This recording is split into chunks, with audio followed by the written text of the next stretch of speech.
Smile, though your heart is aching. Smile, even though it's breaking.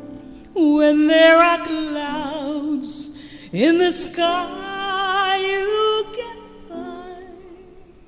If you smile through your fear and sorrow, smile, and maybe tomorrow you see the sun come shining through for you. Light up your face with gladness, hide every trace of sadness, although a tear may be ever so near. That's the time you must keep on trying. Smile, what's the use of crying? You find that life is still worthwhile if you just smile.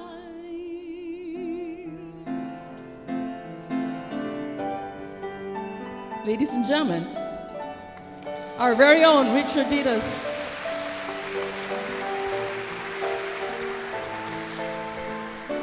Take it away, Father. Smile, though your heart is aching. Smile, even though it's breaking. When there are clouds in the sky, you'll get by.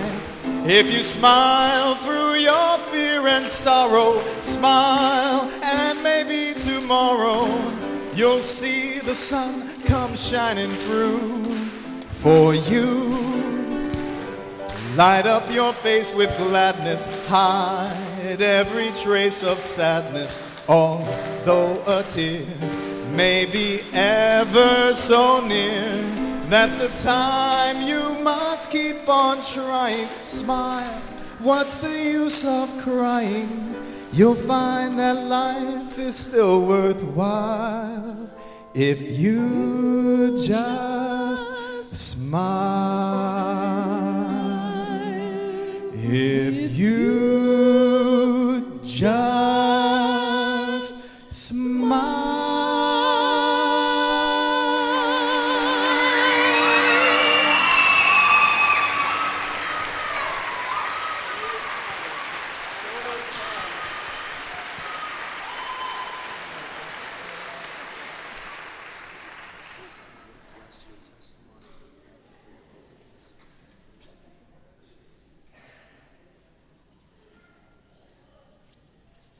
Thank you so much, ladies and gentlemen.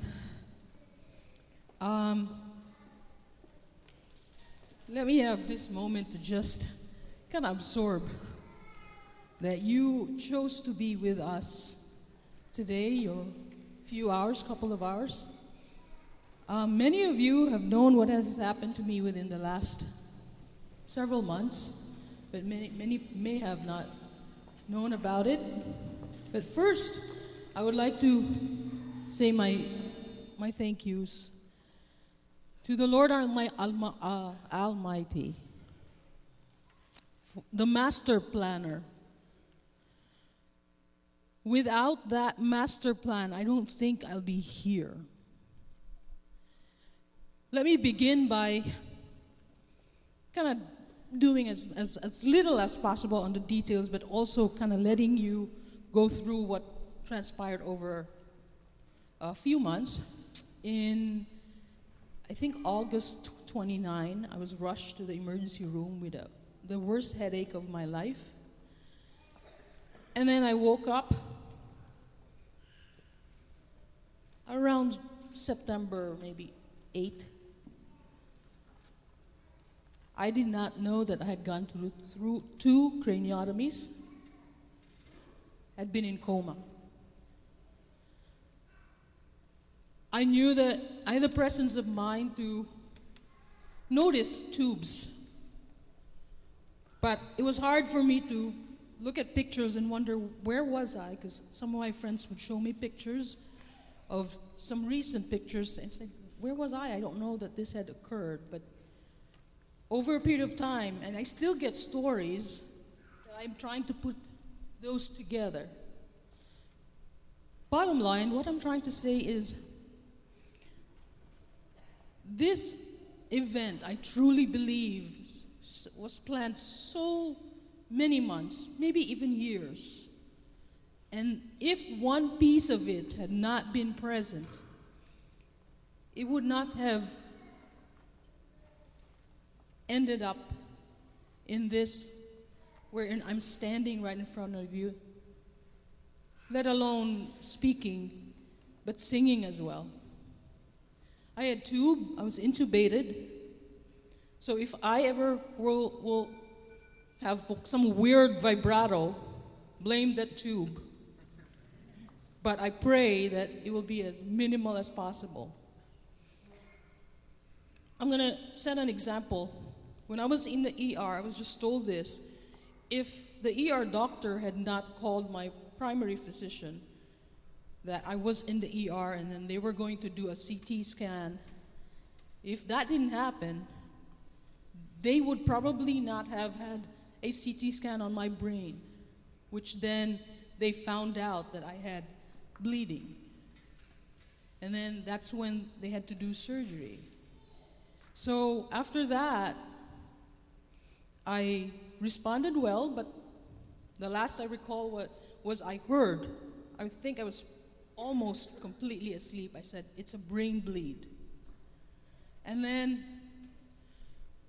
the next thing I know, so many days had passed. But after I got out of coma, I had all these stories.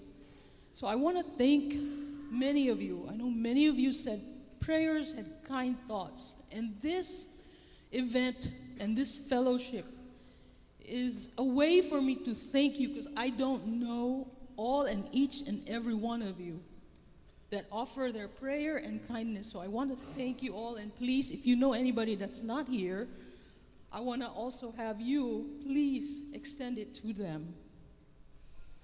I'm a physical therapist, so being discharged from the hospital with a wheelchair, with a walker and a cane, and a bathroom with grab bars all over was kind of difficult for me to kind of comprehend.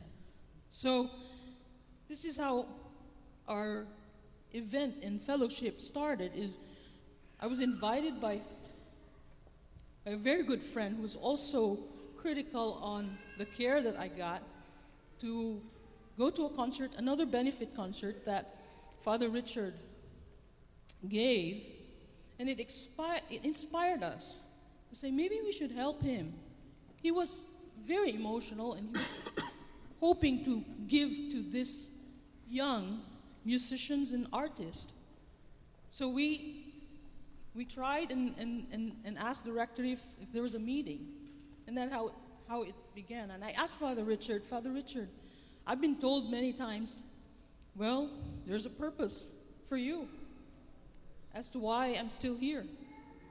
You look back, if you're in coma and you have a temperature of 107, that literally, I was told, was really cooking my brain. So to not only live, but to also be able to have the functions that I have this overwhelming gratitude in my heart. So I want to thank my friends, my family, all of you for everything you have done. Really want to thank you. The question I have in my head, what's the purpose?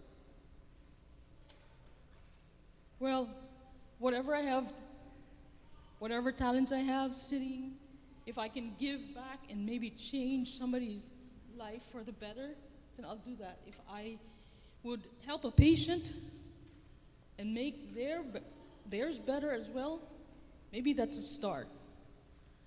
But again, I cannot stress enough that if it wasn't for everybody that was put in the journey of my life, may it be office staff that came right in time, just so that when I went in, emergency, and just like that and planned, the office is stained.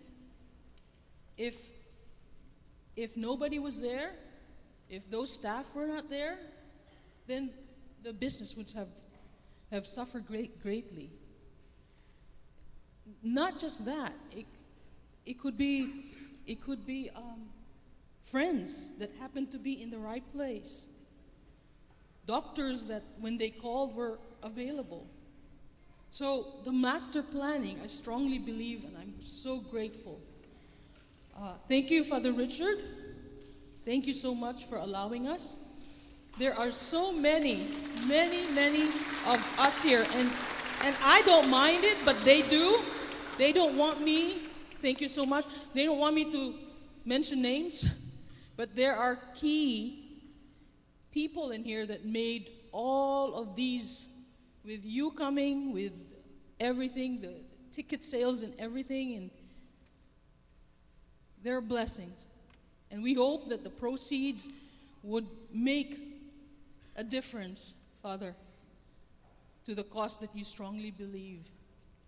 On a lighter note, like I said, Father was very emotional during this one concert that I was. So I would like for us, with your help, to make him get there, or maybe even. So please stick around. There are surprises that even he doesn't know.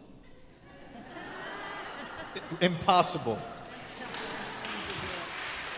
I'm not joking, Father. So you better get something. Mama? I've been building up tears or myself here. something. I mean, I really I came in focused. I'm like, I'm not going to get emotional. I was a I crying already mess. warned him.